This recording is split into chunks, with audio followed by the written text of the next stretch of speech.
Hello, and welcome to another episode of Old Line Watches. With you as always is Jeremy, your old man from the Old Line state of Maryland. Today we are going to be doing a review of the Pagani Design PD1656 Tourbillon. It's not a tourbillon. But before we dig in on that, let's do a quick wrist check. Today we're rocking the Odyssey Mark II from Richard Legrand. A snazzy little dive watch. Been very much enjoying it lately. But now, on to the star of our show. We've got 41 mil diameter case, 47 lug to lug, 13.6 thick with 22 mil thick wide lugs. On the bracelet, it's 154 grams. It is, it is powered by a Shanghai JHS 35-3 movement, which I assume is probably some kind of a interpretation of the NH35, maybe. We'll find out when we put on the time graph later. Well, that's a little bit embarrassing, but one of the spring bars broke. It's what happens sometimes with your Pagani Design products. They got to save money somewhere. It looks like the quality of the spring bars is where they saved it this time. But let's continue onwards. The case is your standard 316 stainless steel, polished everywhere, no brushing. It's okay, still looks good.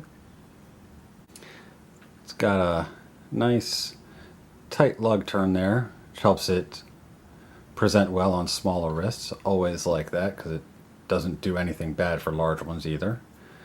The bezel's got kind of a inverted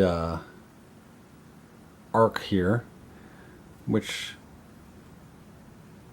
helps with presentation, gives it kind of a unique look to go on with the fact that, well, it's kind of a unique looking watch. It's got a synthetic sapphire crystal,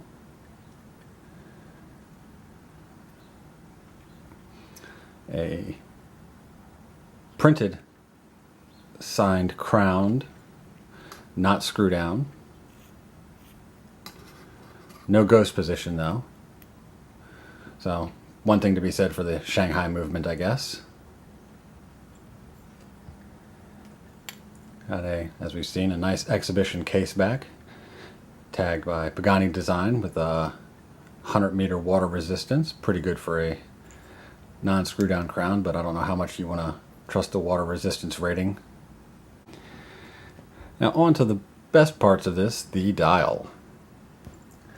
We've got nicely made Dauphine hands, applied indices all around, a 24-hour and sun and moon complication up on the top there, which has displaced the Pagani Design logo to the 3 o'clock, which then in turn displaced the automatic over to 9. It's got kind of a textured sunburst dial, but the sunburst is emanating from the upper complication, the 24-hour dial, which is a unique way to put it together, a unique design from Pagani Design, which is kind of interesting because, well, Pagani Design doesn't really design a whole lot. Mostly they do homage watches. This is kind of an original thing here, which I dug. And now onto the Tourbillon. Let's move that out of the way so you can really see this. I gotta give him credit. It really, really looks like a tourbillon, doesn't it?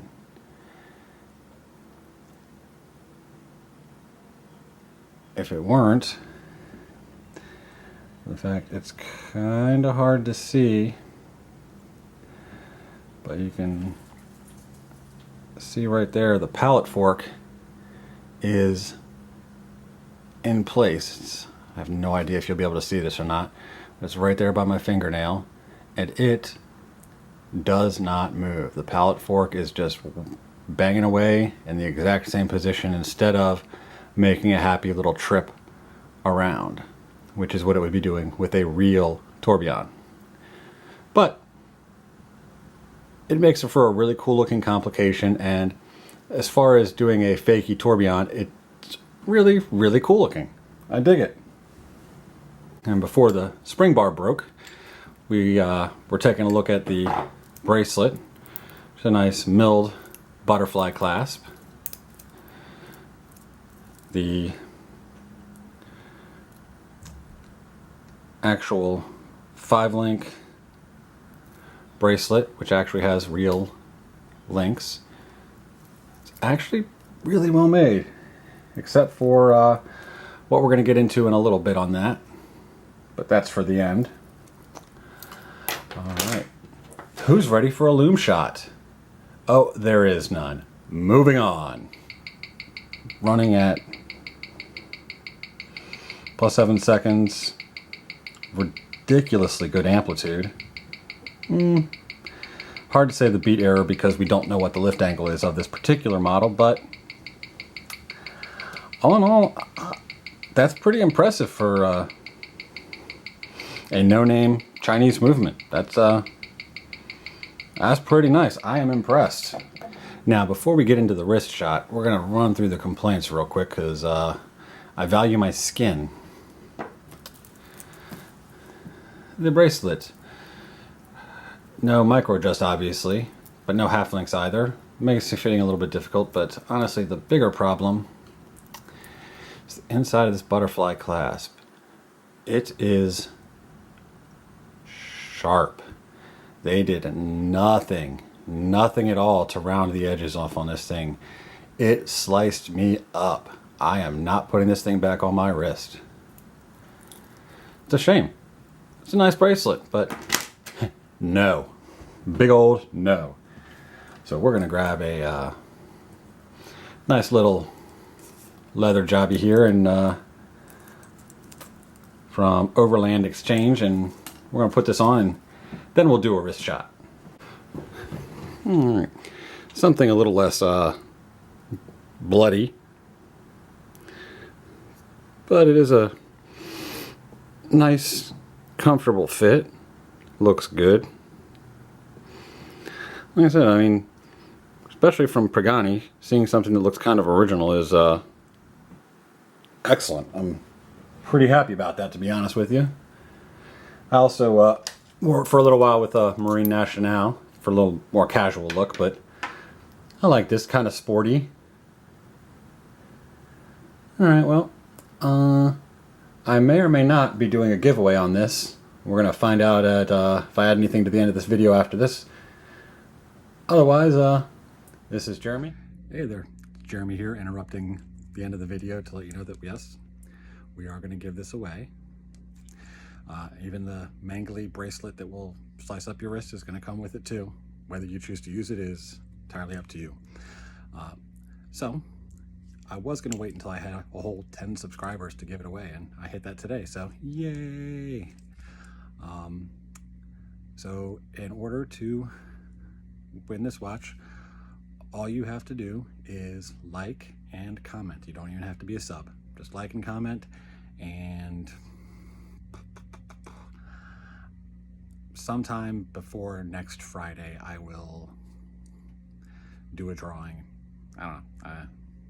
I'm kind of flying by the seat of my pants when I do this stuff right now, so I do the videos when I have a chance to do the videos. So leave your likes, leave your comments.